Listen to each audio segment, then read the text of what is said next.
Good afternoon, everybody. Sponge Daddy here. Sponge Daddy Hawk, counting my blessings and naming them one by one. This is day number 7 of listing my blessings one at a time, things that I'm truly grateful for regardless. Haven't made it out of bed yet. It's storming, and some of you don't know, storms have a really bad impact on people with rheumatoid arthritis.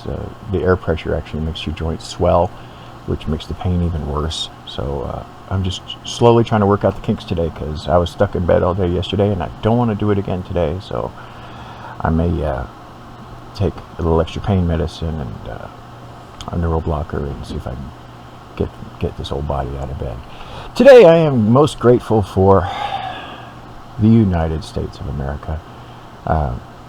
People are like, well, you're Native American, how can you like it? Well, the elder Russell Means says, for the American Indian people to be free, Americans must be free. And I don't think many of you realize the pride that many natives have in our country, because you can love your country but still not like your government. And if you look at the proportion of people in the military that serve, there are more Native Americans in the military than any other race. Okay, that's just the way it is. I'm so proud to be an American, for so many reasons. I can remember the bicentennial parades when I was a kid. My mom actually made me a poofy shirt and the knickers, and I had a tricorn hat, and I marched in a lot of parades with the hospital she worked for. They had a float, and I actually marched in a lot of those parades, or I was on the float. I was only 9 years old at the time, but it was awesome to experience all the wonderful things and sing all those great songs. Remember them? You're a grand old flag, and all those. Yeah, they were great.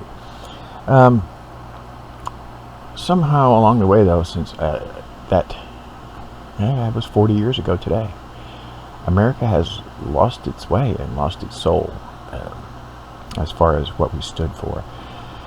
Back when they wrote the Declaration of Independence, they said, endowed by the Creator with certain inalienable rights. Well, unfortunately, we don't acknowledge those rights as much anymore. We've just lost our freedoms. And I'm going to tell you an old story about something that happened from 1890. And I'll draw some parallels today. Sitting Bull, the way he died. Sitting Bull was not a war chief. Sitting Bull was a spiritual leader. He was called a sun dancer. Now, he had already surrendered. It was 1890. He'd surrendered and was living on the crappy piece of land that the government said he could have, even though he'd, personally had thousands of miles before. This is your land, and he's like, okay, I give up. I'll surrender to the white man. Now, at the time, there was a movement sweeping the country, a spiritual movement among natives called the Ghost Dancer movement, and there was many tribes involved. And basically, the ghost dancers, they would pray to their ancestors and the Great Spirit for help to deliver them from their troubles they were going through. Now, the federal government got a little worried about the ghost dancers, so they decided, well, Sitting Bull might go join them, so we're going to go take away his guns. And when they went to arrest him to take his guns, he put up a struggle, and they shot him.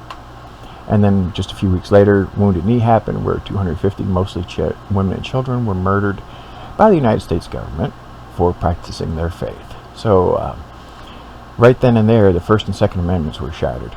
Right to bear arms, and right to your faith. Nope. Only if you listen and do what the government tells you.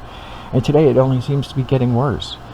I have so many friends that, I've refused to fly now, just because of the intrusiveness of what we have to go through. But I have so many friends that are quite all right with strip searches if they have to be, so they'll feel safe getting on an airplane.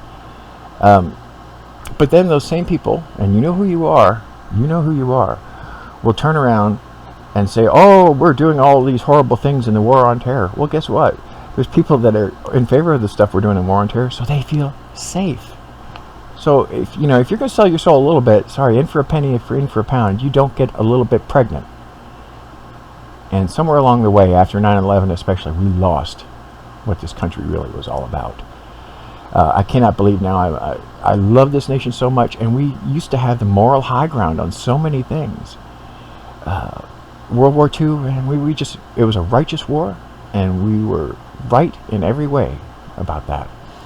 But nowadays, we got American citizens are totally okay with the government reading all your email. Hey, so they feel safe. And they're quite all right with torture, so they feel safe. And I'm sorry. Liberty has a price. Liberty has some risks associated with it. And our founding fathers, those guys, When they signed that Declaration of Independence, they put their lives on the line and their fortunes, if you read it. And literally, from that moment on, they were chased by the British to be hung for treason. Okay, do you realize what these men risked so we could have what we have today?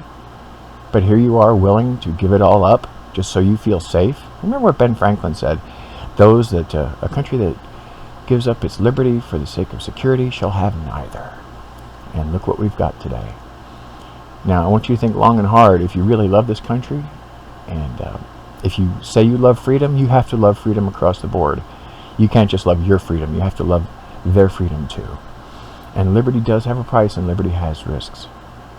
And you have to ask yourself, is it really worth the price?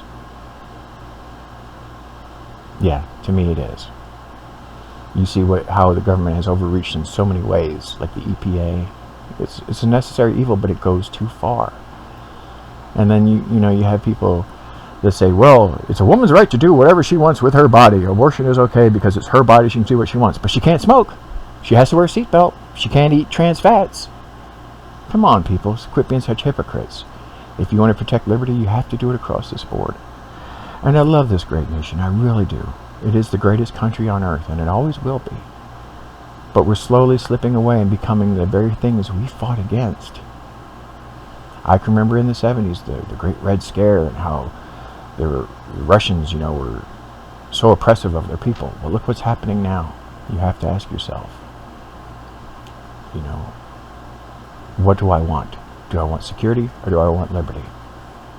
And in the end, you won't get either, because your greatest enemy will be the government. And yes, I love this country. I do not like our government, but I so love our country. From sea to shining sea, I feel blessed to be a citizen here and a Native American here. I'm blessed double. And I want to thank you all for listening. I hope you all have a happy and safe 4th of July. And remember how lucky and blessed you truly are to be a part of this great nation, to be part of any nation, where you can even just right now, some countries that can't even see this video because it might be, their government might deem it oppressive or something. But anyway, I'm going to go. I'm going to try to get out of this sick bed today. Remember, bad times are inevitable. Misery is optional. Just refuse to be miserable and soar above the ordinary with the spirit of the hawk. Many blessings, and be well.